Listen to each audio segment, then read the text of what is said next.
Ya tala palava sa mo lo fafonga anga ire nei tu la le aso. Ya lo o se sila mai o luma nei mata official LNS Funeral Service i lauli. O lo mata fati do ina pe lava va anga nei. Ya o tau tua mo sa mo ile tawa vena o maliu mai. O lo yai fo matu tawa le maliu. Tau tua mo sa mo morina mat pikina. Ya o maliu ile lua su fai tu la i so se tai no le aso. Sila mai. O lo maua fo ia te matou pusa maliu.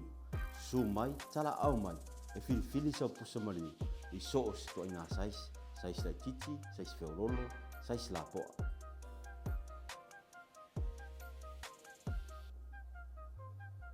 E mawhai foi ona matou pueina live so maliu. Family service, mai si lava to sauninga. E mawhai ona whaatino ina LNS Funeral Service i nei lauri. Tori, ai se kala mea. Tori, se kala I tori mea. Tori, se da me va, ara. Tori.